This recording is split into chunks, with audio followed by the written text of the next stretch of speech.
Welcome to Viking Radio Theater. My name is Walter Lutsch, and I'm the production director, as well as your host for this episode. If this is your first time tuning in, Viking Radio Theater is a monthly, hour-long program written, acted, and recorded by the talented students of Western Washington University and our local community. We revitalize the genre of radio theater, utilizing the format to tell modern stories with a style that engages the imagination. You can listen to our program here on KMRE 102.3 as part of the Community Playhouse, and on Western's KUGS 89.3. All of our episodes are also available anytime on our YouTube channel at youtube.com/VikingRadioTheater. If you're interested in voice acting, script writing, or sound editing and effects, consider being a part of our show. You can get more details by sending us an email at vikingradiotheater@gmail.com. Our first story for this episode is the runner-up from our 2016 script contest, Home, by Julia Rutledge. Yeah, I'm leaving now, Mom. I'm taking the train to the airport. No, it's all taken care of. Yeah, I got it. Okay, I'll see you when I land. Thanks. Bye. I don't know how I'm going to survive 2 weeks at my parents' place. I really don't. Yeah, that's why I'm not going home this year. Oh, it won't be that bad. I do miss them. I'm just never happy unless I've got something to complain about. I know. I wish we could both stay here. Maybe next year. Definitely. Okay, I'd better go catch the train. That would be good, yeah. Bye. Enjoy your break. I'll call you when I land. I'll miss you, Ebbie. Me too. We'll Skype. Bye, TJ. My favorite author, Claire Ludwig, has this to say about traveling. The whole point of traveling is not the actual travel bit. The getting there isn't half the fun. This is a dirty lie made up by airline companies. All the fun is in being there, someplace other than home.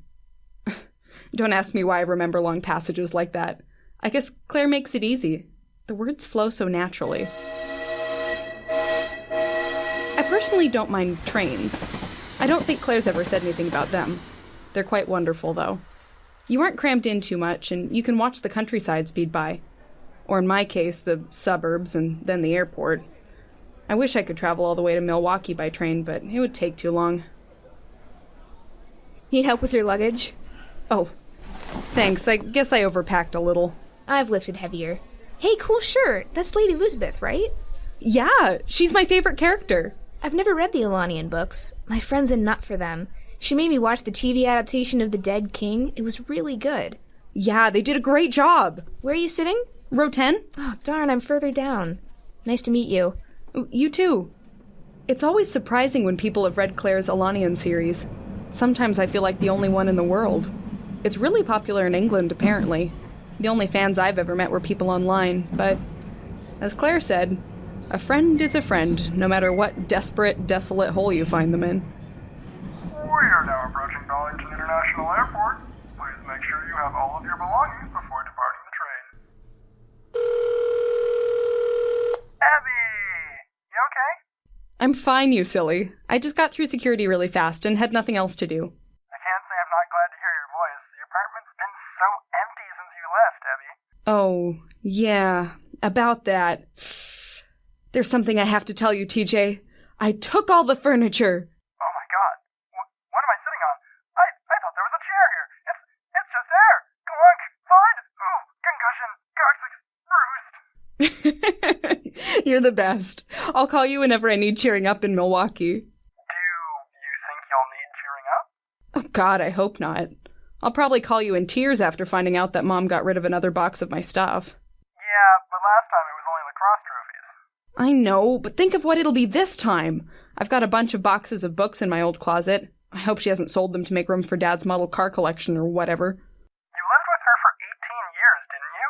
How did you manage that? It's not that I don't like her. Well, okay, the last 3 of those 18 years were pretty rough.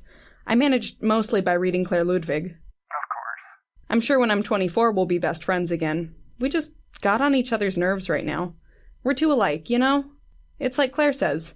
It's natural for all children to hate their parents. The parents get back at them by guilt-tripping them in their old age. Clever woman, that Claire Ludwig. I've told you to read her. You'd love the books. I want to, but the only thing I have time to read right now is my physics textbook. If you have any free time over the next few weeks, take a look at my nightstand. I left my copy of A Crossbow for Charlie there. Okay, will do. We're boarding soon. I'd better go. Yeah, have a good flight. For all passengers wishing to board Flight 271 to Milwaukee, the gate is now open. I hate flying, but on the plane is basically the only chance I'll have to read for the next few weeks. My mom is one of those people who doesn't believe in resting, especially when we're having people over. She'll always be doing something. Cooking, cleaning, outrunning errands. So I take this opportunity to read Halt for the umpteenth time. Claire's rereading value is astounding. On every reread of one of her books, I'll find a new layer or get a joke that I didn't before. There are times when I'll be walking down the street and the meaning of a Claire Ludwig joke I've been trying to get for years hits me between the eyes. Oh, you're reading Claire Ludwig? That was so sad, wasn't it? Such a loss. One of the greatest authors of our time. Oh, yeah. It sucks. I guess it helps that it wasn't sudden. She announced that she was sick last year. Such a shame. She was only 56, you know? Yeah, I know. I don't feel like reading anymore. I sleep all the way to Milwaukee. I just got out of baggage claim. No, I don't see you. Which car did you take? Oh, I see you. Hi, Mom. Ebbie! Oh, it's so good to see you. Need help with your bag? Oh, geez, honey, this thing weighs a ton. What have you got in here? Mostly clothes. There's some stuff I didn't want that I thought I'd bring back. There isn't that much room in your old closet, you know. I'll switch some clothes out and make more room. The bed in there is all made up for you. Come on, let's get you home. Home. What is home? Lately, having moved out of the house I lived in for most of my life, I've been asking that question. Right now, home is my apartment with TJ. The house I grew up in is now my parents' place. It seems strangely unfamiliar.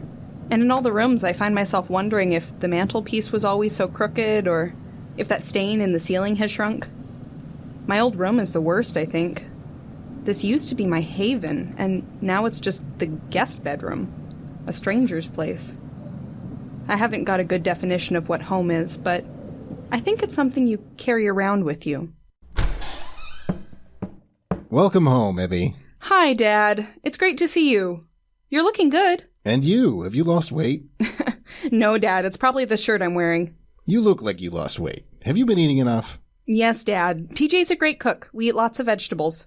And I've got a running buddy, so it all evens out. Brady, why don't you leave the girl alone and take her bag upstairs?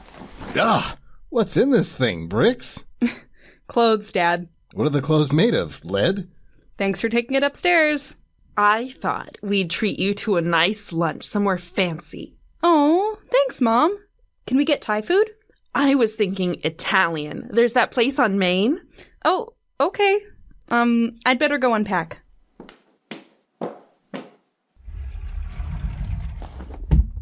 Mom, where'd that box of Claire Ludwig books go? Which one, honey? The cardboard box in my closet, Mom. The one labeled Claire Ludwig books. It had my only copy of Sins of the Wizards. I don't know. Your dad probably put it in the attic, or that might have been one of the boxes we sold. What? You sold my books? If we did, it would have been on accident, Ebbie. Why don't you get unpacked and we'll look for it later? No, Mom. I need to find it. I can't believe you might have sold them. Mom, you know how important those books are to me. Calm down, please, Ebbie. You know I don't like it when you shout. Calm down. I'm perfectly calm. I just want my books. Let me take a look, Ebbie. The box is right here under your bed. Oh, thank God.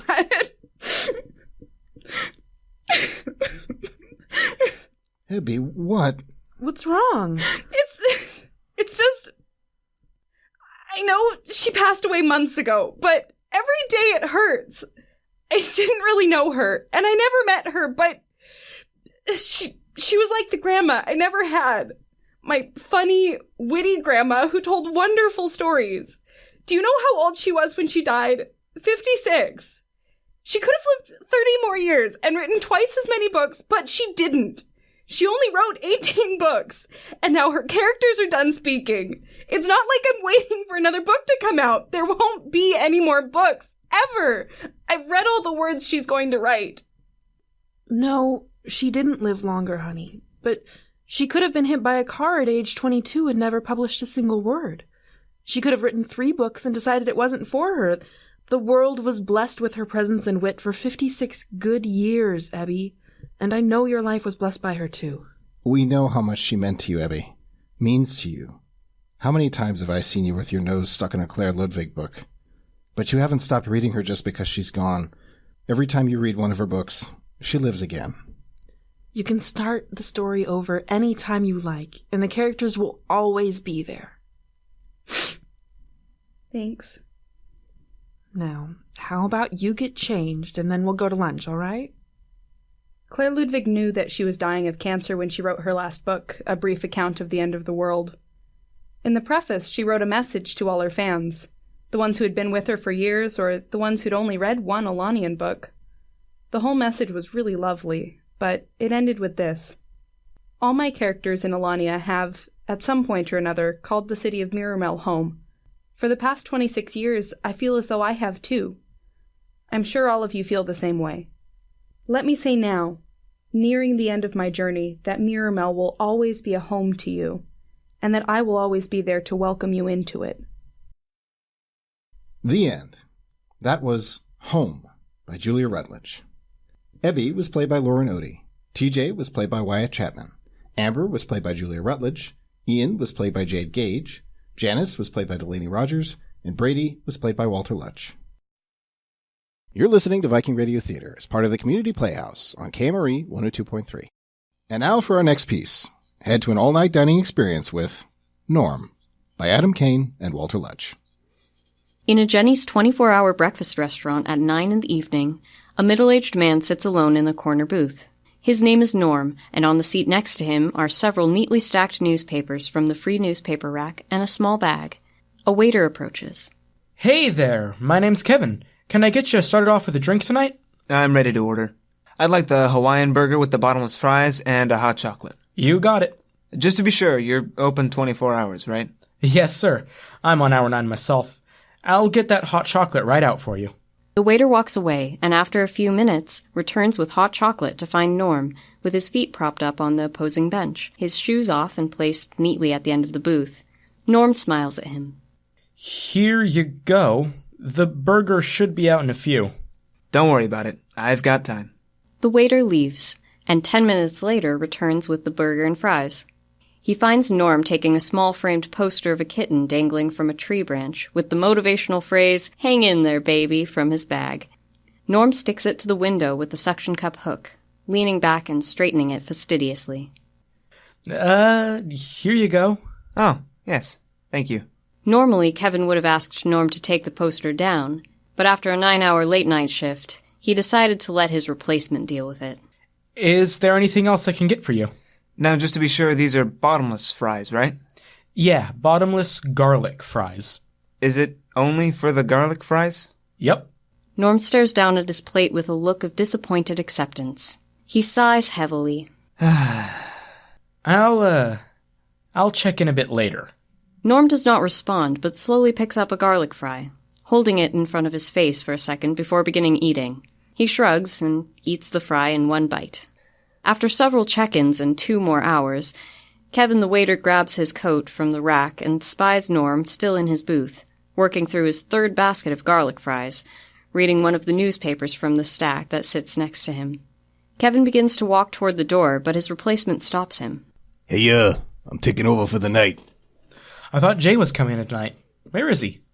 Nah, Jay moved to Barbados, man. He ain't coming back. Weird. Hey, did you serve that guy in the corner? Yeah, he's got the bottomless garlic fries going and the hot chocolate. Hey, what's with the cat poster? I don't know, man. I've been here for 11 hours. I wasn't going to say anything. Whatever, dude. See you later. Spike, the new waiter, walks over with a carafe of hot chocolate. Hey, you need anything else? I'm just about ready for another basket of fries. All right. Spike starts to leave before turning back. You know, I just gotta ask. What's with the cat poster? Like, really? Just making my booth a little nicer. Whatever, dude. The waiter walks away. After a few more hours, he remembers Norm and peeks his head out of the kitchen. The booth appears empty, but the cat poster remains. Curious, he heads over to the booth. As he gets closer, he sees a pair of bare feet hanging off the edge of the bench and a smell of garlic fries hovering around the booth. There, lying on the bench, is Norm, with a swath of toilet paper wrapped several times around his head, covering his eyes, his head resting on a small stack of newspapers. Are you ready for your check or need some coffee or something? No, thanks. The waiter stands there, not sure what to do. Are you gonna, take a nap or something? Yep. Whatever, dude. Throughout the rest of the early morning hours, Spike waits on a few other customers, once in a while walking by Norm's corner booth and assuring himself that the man is still there, sleeping. Perplexed as to what he should do, he leaves the man alone. As the morning light begins filling the restaurant, Spike puts on his coat and leaves, glad that his manager hadn't yet arrived, or he might have to explain the man in the corner booth with the cat poster and the toilet paper sleep mask. Barb, a waitress with the morning shift, notices Norm's feet as she makes a morning circuit of the tables and stops at the booth, examining the man laying there, asleep. Norm? Norm stirs and pushes up the toilet paper around his eyes, peeking blearily at the waitress. Barb? What are you doing here? Norm pushes himself into a seating position. I've got the bottomless fries and the free refills on the hot chocolate going. Just got in last night. But what about you? When did you stop working at Stan's world-famous jalapenos? Well, after you came through, there was a big shift in management at Stan's. It got pretty ridiculous with how much they started limiting things, so I quit and went over here. Norm chuckles to himself as he reaches over and slowly takes a fry from the basket. All-you-can-eat Tamale Tuesdays. Those were the days. Yeah, speaking of which, I'm going to bring you some more hot chocolate, 'cause yikes, garlic morning breath. You should bottle it and sell it to the military.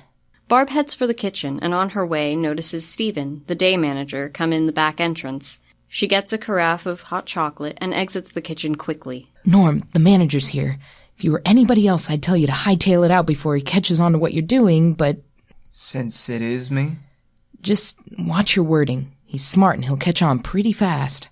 A worthy adversary. And he's got a short temper, especially when he's being outmaneuvered. I've got to get back to the kitchen. I'll be back in a bit with another basket of fries. Barb begins to walk away, but stops. Tell me you brought a toothbrush this time. I may be crazy, but I'm not stupid. Thank goodness.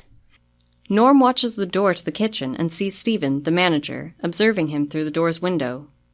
Over the next hour, Stephen makes his rounds, glancing over at Norm frequently and interrogating the waitstaff who dare to bring more baskets of garlic fries.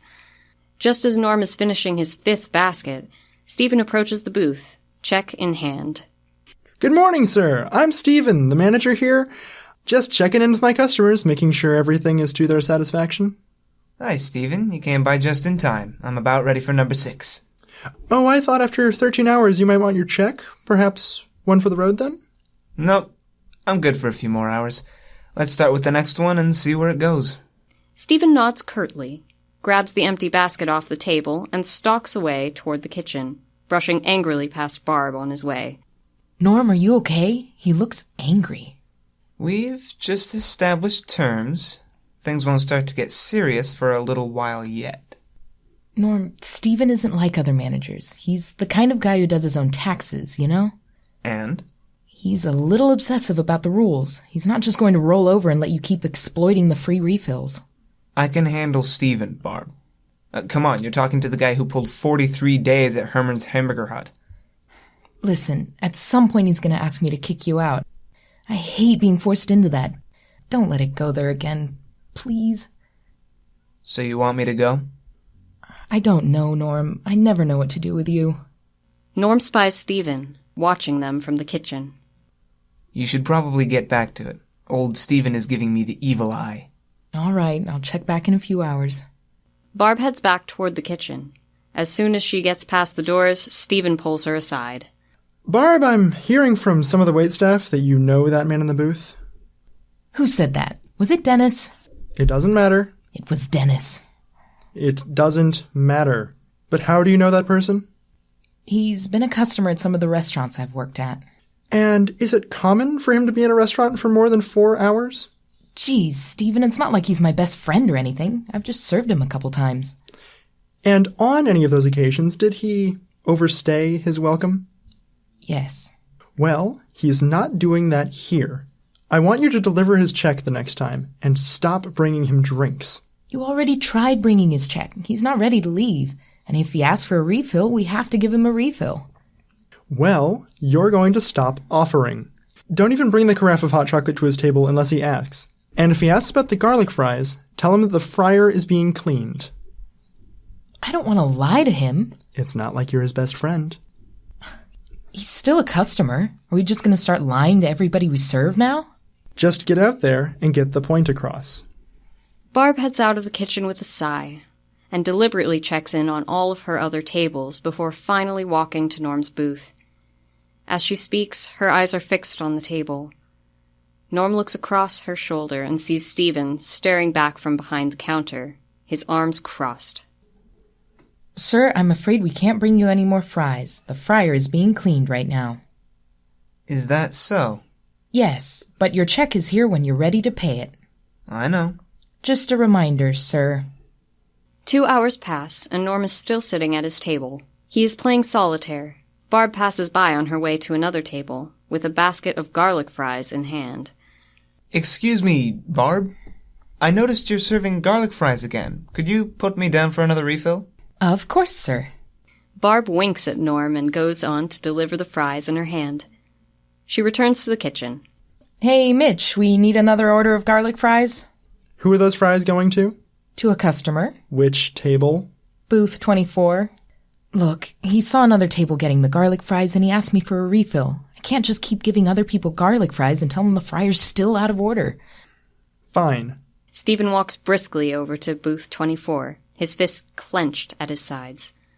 Sir, I'm going to have to ask you to leave. Is that so? As manager, I reserve the right to refuse service to anyone, and I would like you to leave. I was wondering when we'd get to this point. Norm reaches into the bag at his side and pulls out a piece of paper. What is that? Federal Statute 31AW states, businesses shall have the right to refuse service to a customer who detracts from the safety, welfare, and well-being of other patrons and the restaurant itself. Am I doing any of that?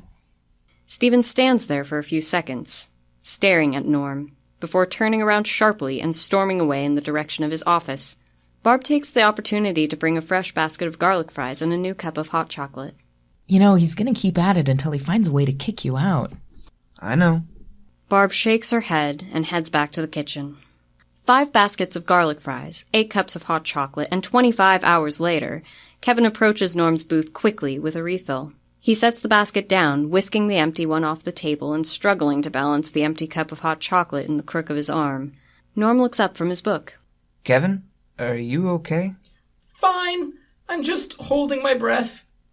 Oh, I guess I've gotten used to it. Yeah, we've stopped seating 2 booths away from you earlier in the day. We were just getting too many requests to move. It's all your fault. You were the ones who specified it's the garlic fries that had free refills. I'll pass that complaint up to management. Please do. Now get out of here before you collapse. I'll be back in an hour or so. Kevin flees the cloud of garlic scent hovering around booth 24 and heads to the kitchen. How's he doing? Well, he's developed an immunity to the garlic fog. Looks like he's about a third of the way through War and Peace. I heard Stephen peeled out of the parking lot this afternoon when he left. What do you think he's going to do? Kicking Norm out is his highest priority at this point. He was on the phone for 3 hours with the Northwest chain supervisor. I'm pretty sure he didn't get the answer he was looking for. I'm not even sure he's coming back in today. Wow. I was so sure that Stephen was going to break Norm. But I think Norm might actually break Stephen. You know, this is exactly how things went when I was working at Stan's. It's fun for the first day or so, but after that, things just get malicious. Coworkers get mean, Norm gets all underhanded and stubborn. Yeah, all this anger and frustration just doesn't seem worth it for a couple of days of free food. It's worth a bit more than that for him. He's not planning on living here, is he? Well, he doesn't have anywhere else to go. Wait, really? He gets a couple of days in a warm place with a bathroom, food, and people to talk to. People who don't treat him like trash. At least, not in the beginning. Wow. Kevin walks to the kitchen door and looks out the window at booth 24. And I almost gave him crap about the cat poster.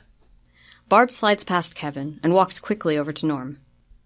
Norm, I can't stand this anymore. I'm off in half an hour and I've got a couch at my place. Leave with me. Norm looks up from his book and stares at Barb. Thank you. But I'm not leaving yet. Why do you have to push it till the end every time? Just a half hour and you can leave Stephen, the garlic fries, leave it all behind. What else is there? Norm doesn't say anything, and after a few seconds looks back down at his book and turns the page. You're not going to beat him and every other manager like him just because you're here for another few hours or another day. A moment passes and Barb stares down at Norm with her arms crossed. When it's over, come find me. 6 hours later, Stephen's car speeds into the parking lot. He storms in through the front entrance and heads directly to Norm's booth. Barb and Kevin, hearing the slam of the door, come out of the kitchen. Sir, Jenny's Restaurants no longer offers unlimited refills on our garlic fries or hot chocolate. And we now have a policy where customers cannot stay in the restaurant exceeding a period of 12 hours. I am going to have to ask you to leave. Norm nods and closes his book. He turns to the window and unsticks the cat poster, rolls it up, and puts his things in his bag. He stands up and pays his check before picking up his bag and book and leaving the booth. He heads toward the front of the restaurant as Kevin and Barb watch. Norm stops at the front counter, turns to look Stephen in the eye, and grabs a mint from the bowl before walking out the door. Stephen claps his hands together and beams. Kevin, get some gloves and clean that booth. There's no telling what filth that man left there. Be thorough. It's probably crawling with lice. Oh, come on, Stephen. Oh, don't start, Barb. He's a self-righteous piece of garbage, and I hope he gets turned out of every restaurant he tries to exploit. Barb turns to Kevin. I'll miss you, Kev. She turns and looks at Stephen. But you can go to hell. Barb walks toward the front of the restaurant and stops at the counter. She takes off her apron and lays it on the counter. She turns to look Stephen in the eye and slaps the bowl of mints off the table before she walks out the door. She sees Norm in the parking lot, walking away. Her footsteps quicken to catch up with him. The end. That was Norm by Adam Kane and Walter Lutsch. Kevin was played by Mitchell Parker. Norm was played by Quintin Fagerlie. Spike was played by Walter Lutsch. Barb was played by Liana Merrill. Stephen was played by Wyatt Chapman. And the narrator was Aubrey Dangel. You're listening to Viking Radio Theater as part of the Community Playhouse on KMRE 102.3. And now, Viking Radio Theater presents the third chapter of our multi-part serial.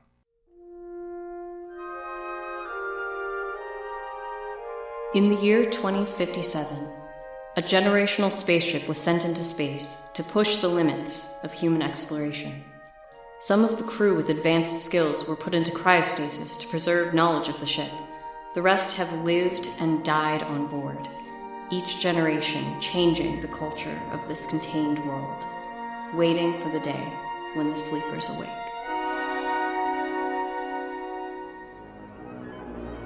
Lost Souls, starring Lauren Odie, Aubrey Dangel, and Mitchell Parker. Episode 3, Breach of Security. Written by Kallan Gustafson, directed by Adam Kane.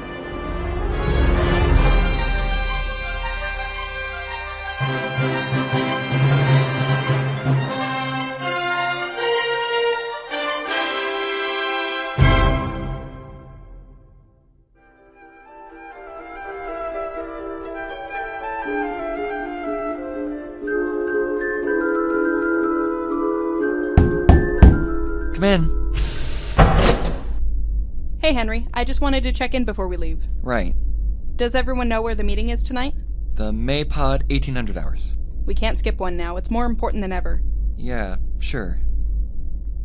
You're making that face again. What face? Your Sam stop being an idiot face. You shouldn't be doing this. Can't Dr. Williams just go by herself? Henry, we talked about this. I'm just worried. You're seriously going to try to get into the first ring? We have to. No, you don't. I'll be fine. We should be back around 0500. And if you're not? Keep waiting. We might get caught up and need to hide until the next night. What if you don't come back? Then you keep having meetings. How are we supposed to do that if you're gone? What are we even supposed to do tonight? You can't just leave us. I'm not leaving you, or anyone in the fourth ring. Then don't go. I need to. The fourth ring can go on without me, Henry, especially with you around.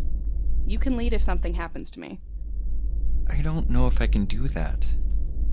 There's no one else I'd want in charge. People look up to you.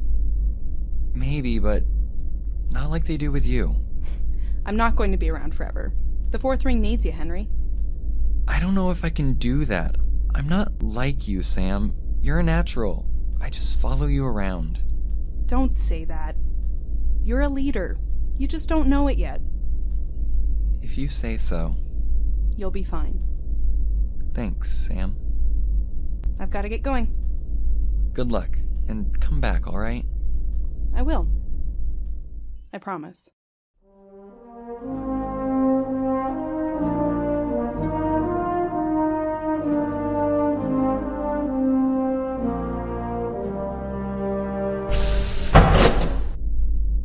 You ready, Dr. Williams? I think so. Nervous? Absolutely. Same, but we have to do this. Everyone's depending on us. I know. I just never thought I would have to sneak around my own ship. Hopefully you won't have to after this. Maybe. What's in your bag? Just some supplies. I don't want to be caught off guard up there. You sound like a Girl Scout. What does that mean? Scouts are always prepared. It's a compliment. Oh, thanks. How was Henry? Worried, but all right. How much did you tell him? Just that we're going into the first ring and when we think we'll be back. He doesn't need to know the details. It's too dangerous. I still can't believe you told him who I am. I trust Henry with my life. I know. I don't want him getting hurt. I know what kind of risk you're taking having me here. I don't want to get any more people involved. Henry knows what's at stake. He's a good man. Yeah, he is. All right, let's get going. We don't want to be late. 7 might faint.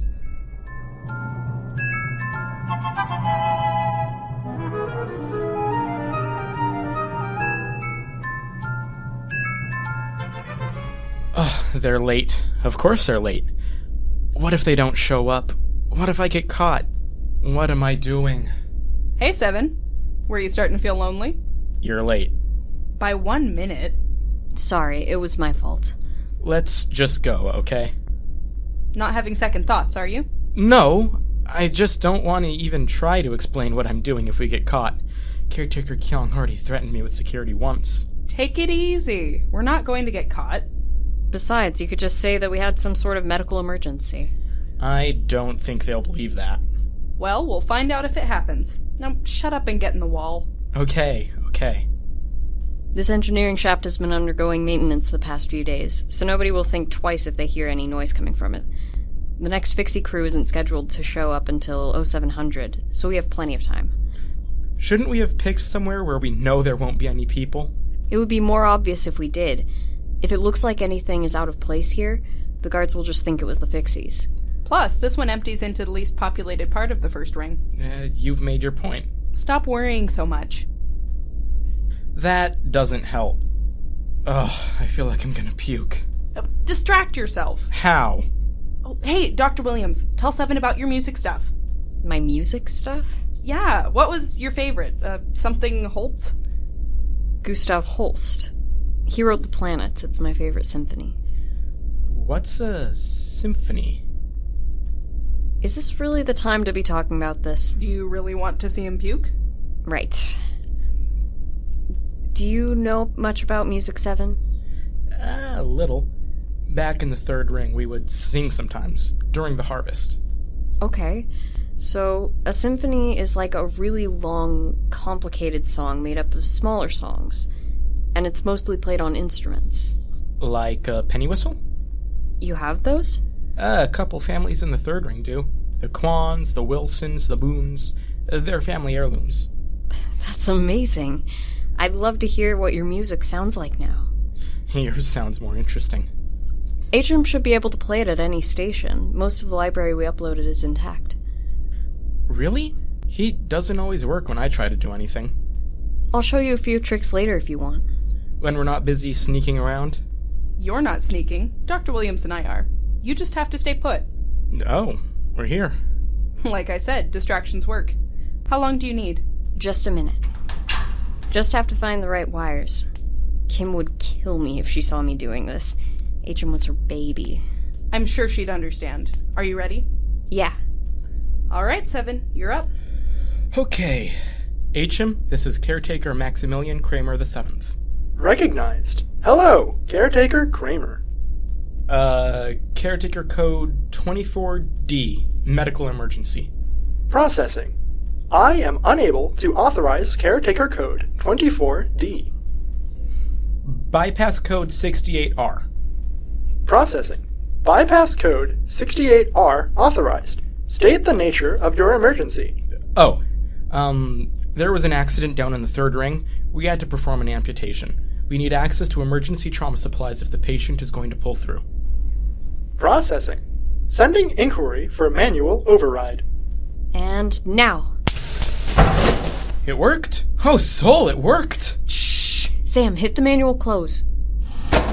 Wait, did you say her name was Sam? You told me it was Sarah. I didn't know if I could trust you at the time. What about after, when I kept your secret? I'm helping you right now. Now really isn't the time to be talking about this. Message interrupted. Would you like to resend? No. Caretaker code 73W. False alarm recorded. Thank you, Caretaker Kramer. I can't believe you didn't tell me. Don't look at me, I didn't know. Look, it just slipped my mind. It's not a big deal. Whatever. 7, I can tell you're upset, but Sam and I need to go. Use the manual controls for the door. ACHIM can't do anything to it now. Only open the door if you hear the special knock. Right. If ACHIM starts asking questions, just tell him it's a false alarm again. Will that work? Normally no, but it will now. Sam, you ready? You drew me the map 10 times. I know exactly where I'm going. And you know how to get back if we get separated? Yeah. Let's go. We don't have much time. Okay. Here goes. I'll see you at 0330. Coast is clear. Let's go. So much for hallways paved with gold. Did you actually think that was true? No. Are you sure we won't run into any guards?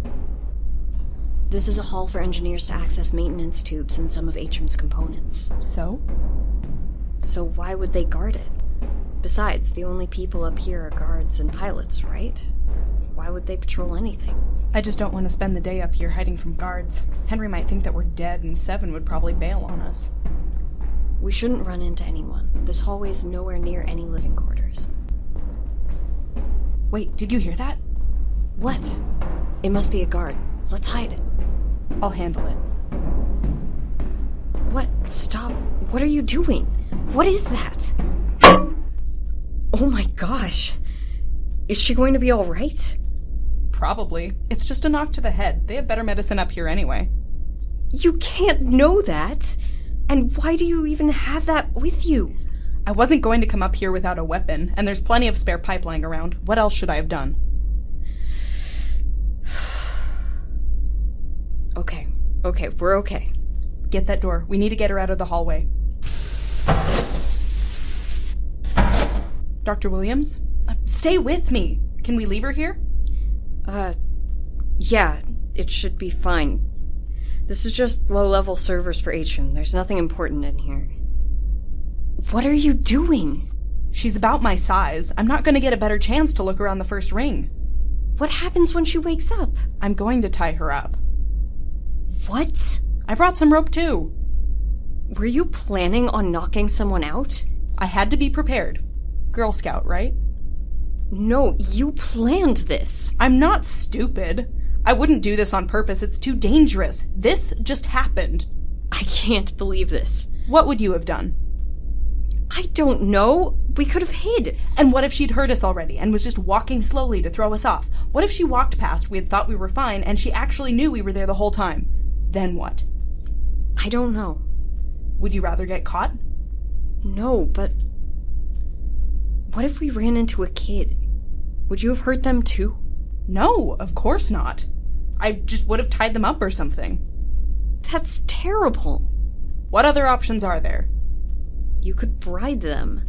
With what? Tell him that you're Santa Claus or the Easter Bunny. What? Dr. Williams, you need to calm down. I'm fine. Look, the guard will be fine. You need to get going. I can handle this. We really shouldn't split up. I'm not going to sit around while you talk to ACHIM. Not when I have this chance to see what these jabbers are up to. I'm not going to even try and stop you. Just be careful, okay? I will. I'm serious. You hurt someone, Sam. She's fine. I'm fine. Just make sure you're back to the panel at 0330. I won't wait. I know. Good luck, Sam. You too.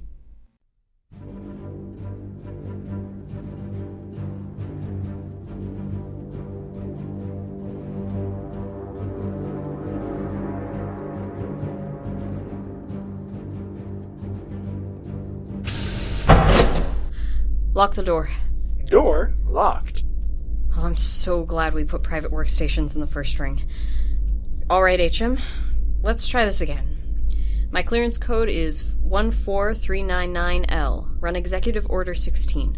Running creator sequence. Hello, Dr. Williams. Hello, ACHIM. Are you going to be a little more cooperative now? I always cooperate to the best of my abilities. I meant, are you going to give me full access? Of course, Dr. Williams. I have been restricted in all other areas of the soul. It's not your fault. Someone is taking advantage of you. Now, I need you to download some information for me. What information do you require? Everything. Within the parameter of everything, it will take 15 days, 13 hours, 27 minutes, and 16 seconds to complete the download. When I said everything, I wasn't being literal. I am not programmed for metaphor. I know. Let's try to narrow it down a little bit. A wise decision, Dr. Williams. Don't get smug with me, ACHIM. Okay, how about all restricted information from the point where you were damaged until now? Within those parameters, it will take 2 hours, 12 minutes, and 53 seconds to complete the download. Much better. Put it on a drive. Download commencing. Thank you. Now, there's something that's been bothering me. What is that, Dr. Williams? When I first logged on down in the 4th ring, you told me that you didn't know that I'd woken up. Was that true? I cannot lie. How could you not know? You're the central computer. You know everything that happens on this ship. I cannot access the cryostasis area. You said you would give me full access. Correction. I have been physically disconnected from the cryostasis area. What? How are the pallets still running? The automatic programs are still in place. It's no wonder I woke up. The calibrations must be way off by now. How long have you been damaged, ACHIM? 85 years, 4 months, 23 days, 5 hours, 36 minutes, and 8 seconds, and counting. So long. How many have died? I am unable to tell you that. Okay, can you tell me which pallets have malfunctioned? I am unable to tell you that. Can you tell me anything about the pallets? No.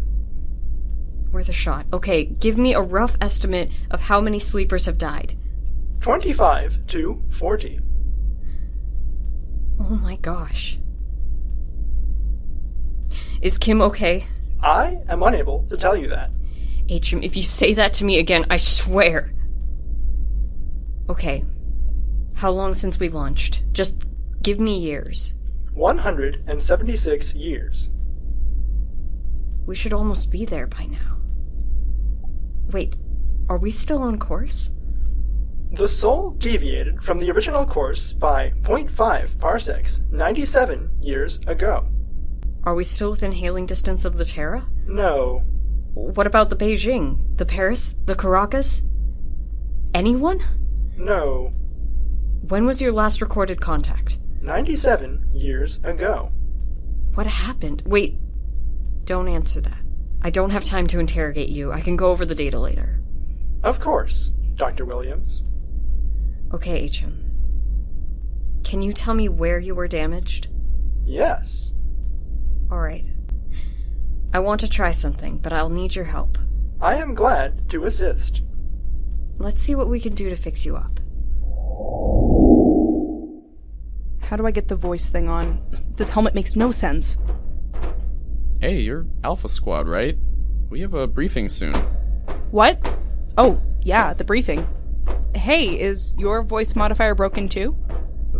Broken? No, it's not. Why would I have it on up here? Right, I knew you wouldn't have it on, but mine's acting up. Oh, that's too bad. Oh, good, they haven't started yet. Yeah, great. Alpha Squad, attention. Yes, ma'am! schedules for the next 2 weeks have been posted. You are shifting to 4th ring rotations. It has come to my attention that some guards from Beta Squad have been taking small bribes to allow laborers into the upper rings. They have been reprimanded.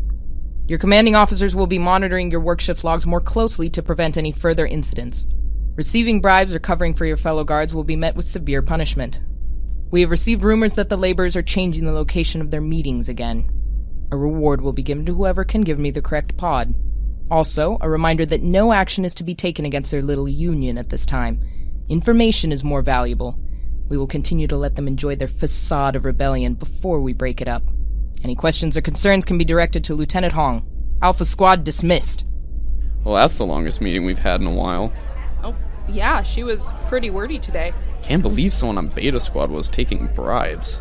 What would some laborer even have to bribe someone with? They don't own anything worth having. Haha, right. So, what do you think about the group that keeps meeting up? Just laborers complaining. That's the 4th ring for you, but they sure are stubborn. I have trouble getting them to talk sometimes. I offered double rations to someone for a week to know where the next meeting was, and he said no. Unbelievable.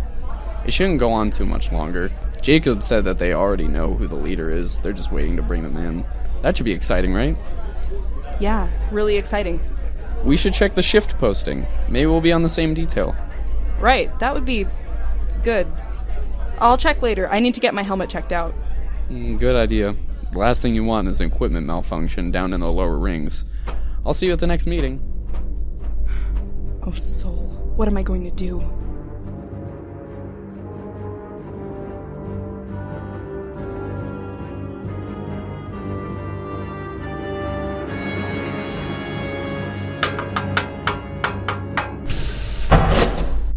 Where's Sam? We split up.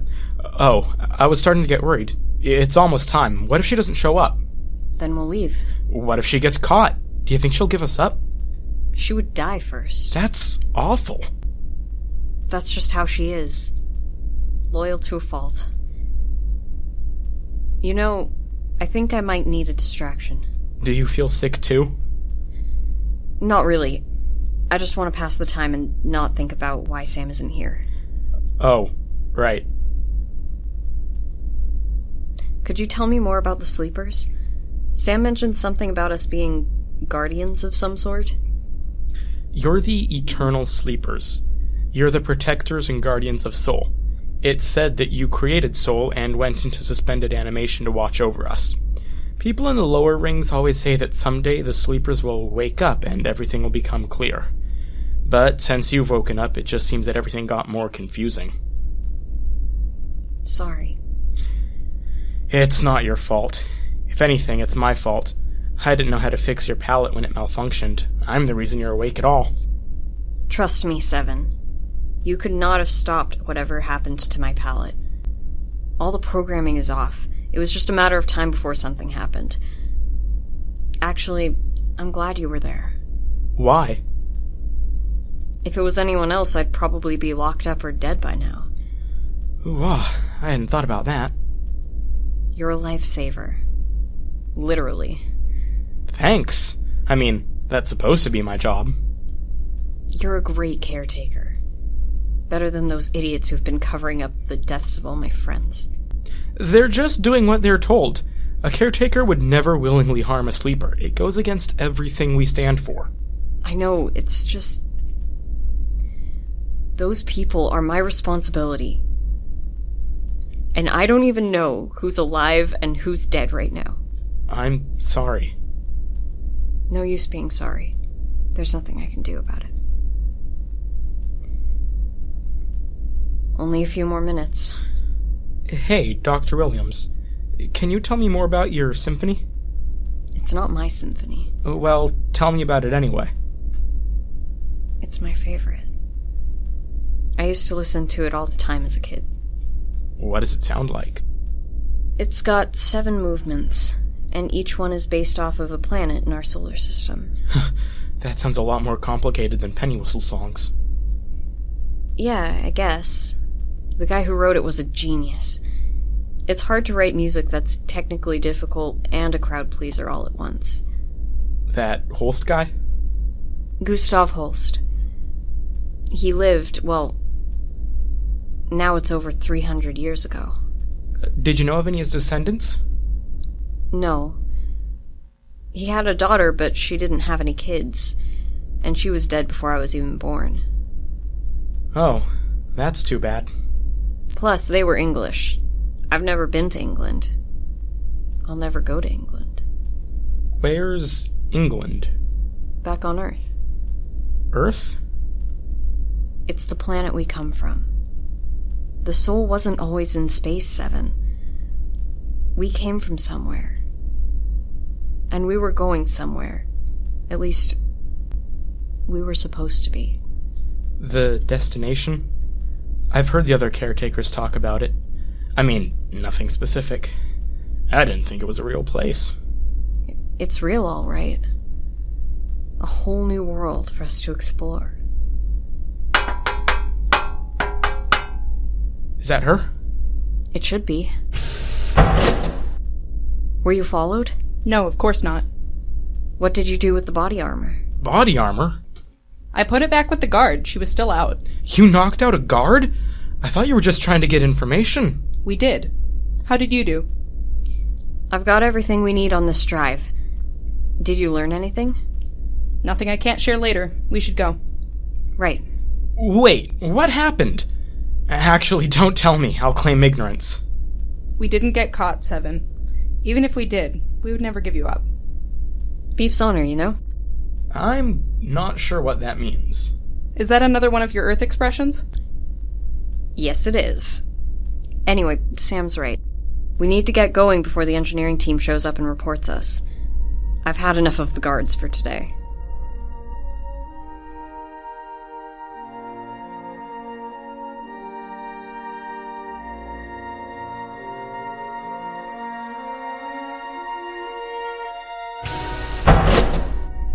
Sam, what's wrong? What do you mean? You haven't said a word since we left 7. What happened up in the first ring? I was walking around, and I ran into a guard. He took me to a meeting, and... They know, Dr. Williams. They know about me. About the meetings, and they probably know some more names. People are in danger because of me. I mean, I always knew there was a chance, but I never thought... I need to stop the meetings. What? You can't do that. They're putting everyone in danger. I think they know what they signed up for. Nobody is going to get hurt because of me. Sam, we both just risked our lives for everyone in the 4th ring. You can't protect everyone. It's not possible. You're their leader, sure, but that doesn't mean you have to shield them. I'm sure every person that goes to those meetings would put their life on the line for you. Remember what you said earlier about Henry? You're just a little freaked out right now, that's all. Just calm down a little and think about it. You believe in everyone in the 4th ring, right? I do. Then you keep having those meetings. Just be sneakier, I guess. It'll be hard. It wasn't before? You're right. I'll just have to figure it out, same as always. But I can do that later. How long will it take you to go through all that data? I don't know. A couple days if I worked non-stop. There's a lot here. It could be weeks before I really get through most of it. All right. I'll get us some food, then I need to get going. My shift starts at 0700. What? You need to rest. We've been up all night. You need to stay here and start working. One of us can miss a shift, not both of us. It would be suspicious, especially if the guards notice that someone has been in the 1st ring. I guess. But don't work too hard, alright? I'll be fine. What is it, ACHIM? Incoming call from the 1st ring. What? I've never gotten a call before. Who's calling? I am unable to tell you that. They must know what we did. Dr. Williams, be quiet. Why? They probably think it was just another laborer. They can't know it was you. Fine. Okay, ACHIM, I'm ready. Connecting call. This is worker ID 238-21. Yes, that's me. Is there something wrong? Don't play innocent with me, Finley. We know exactly what you've been up to. Is this about my missed work shift last month? It won't happen again. I was just feeling a bit sick, that's all. Please put Dr. Williams on. Who? Sam, it's okay. I'm Dr. Laura Williams, Chief Engineer of the Soul. Who are you? I'm the head of security. You and your little fourth-ring friend have been giving me a lot of problems, Dr. Williams. Problems? The way my ship is being run is a problem. Let me speak to the captain. The captain does not have authority on this matter.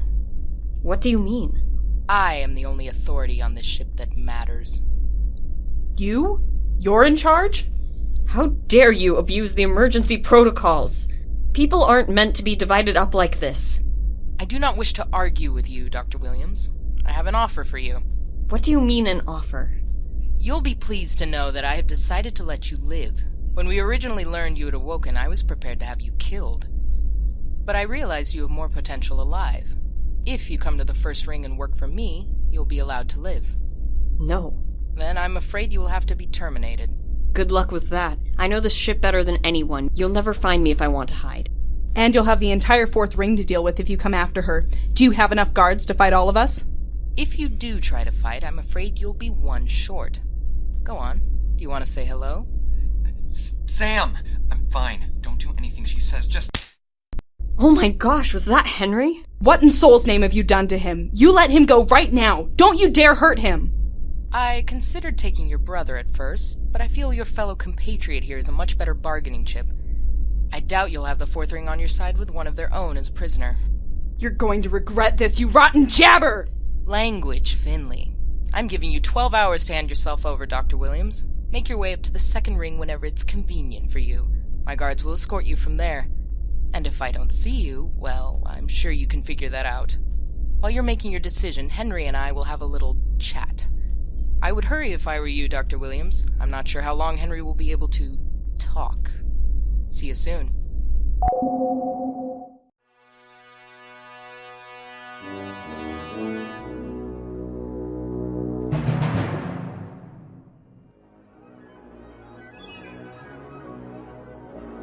To be continued. Episode 3, Breach of Security. Written by Kallan Gustafson. Directed by Adam Kane.